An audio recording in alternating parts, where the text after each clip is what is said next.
Iran Israel America युद्ध को लेकर विपक्ष के सवाल है कि क्या भारत ने चुपचाप किसी एक पक्ष का साथ चुन लिया है। ईरान जंग पर भारत का स्टैंड क्या है। आखिर मिडिल ईस्ट की इस आग के बीच मोदी सरकार की असली रणनीति क्या है। आज संसद में विदेश मंत्री एस जयशंकर के बयान ने पूरी तस्वीर साफ कर दी है। दरअसल ईरान और इजराइल के बीच छिड़ी इस जंग ने पूरी दुनिया को दो धड़ों में बांट दिया है। भारत में भी इसे लेकर सियासत गरमाई हुई है। कांग्रेस नेता सोनिया गांधी और राहुल गांधी समेत पूरे विपक्ष ने सरकार की विदेश नीति पर सवाल उठाए। विपक्ष का आरोप है कि भारत अपनी पुरानी गुट निरपेक्ष नीति को छोड़कर झुक रहा है। आज बजट सत्र के दूसरे हिस्से की शुरुआत ही इसी गहमागहमी के साथ हुई, जहां विपक्ष ने एनर्जी सिक्योरिटी और भारतीयों की सुरक्षा को लेकर सरकार से सवाल किए।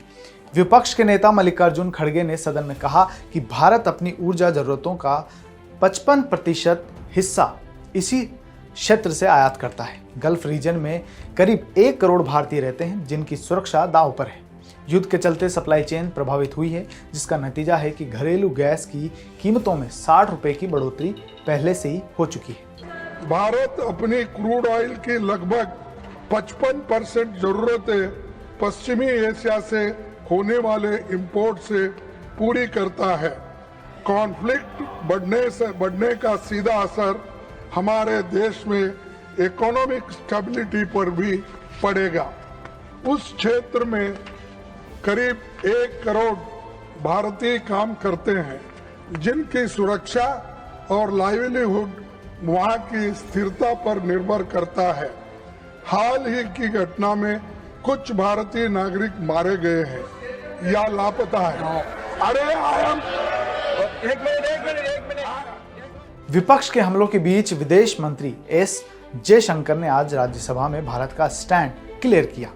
विदेश मंत्री एस जयशंकर ने सदन में बताया कि भारत सरकार इस पूरे हालात पर लगातार नजर रखे हुए है और सबसे बड़ी प्राथमिकता है कि भारतीय नागरिकों की सुरक्षा। विदेश मंत्री ने बताया कि ईरान में फंसे भारतीय छात्रों को दूतावास की मदद से सुरक्षित बाहर निकाला जा रहा है और कुछ लोगों को अर्मेनिया के रास्ते से भी बाहर निकाला गया है। जयशंकर ने एक और अहम जानकारी दी। उन्होंने खुलासा किया कि हिंद महासागर में ईरान के 3 जहाज थे।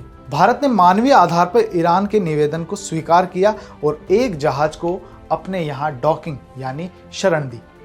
इसके लिए ईरान ने भारत का शुक्रिया भी अदा किया है। उन्होंने बताया कि भारत केवल दर्शक नहीं है।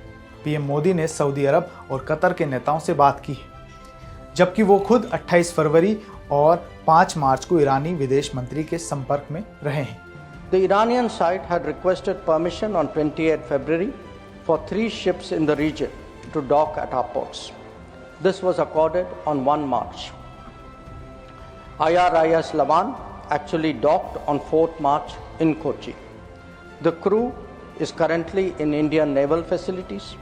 Every effort is being made that those who are stuck in the region, those who are transit passengers who are there, those who need to come back urgently from this region, we are making every effort for them to do so.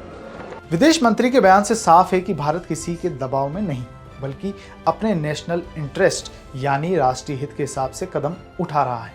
हम शांति के पक्ष में तो है, लेकिन अपने पड़ोस और अपनी ऊर्जा सुरक्षा से समझौता करने के मूड में भी नहीं है। इस पूरी खबर पर आपकी क्या राय है, कमेंट बॉक्स में जरूर बताएं।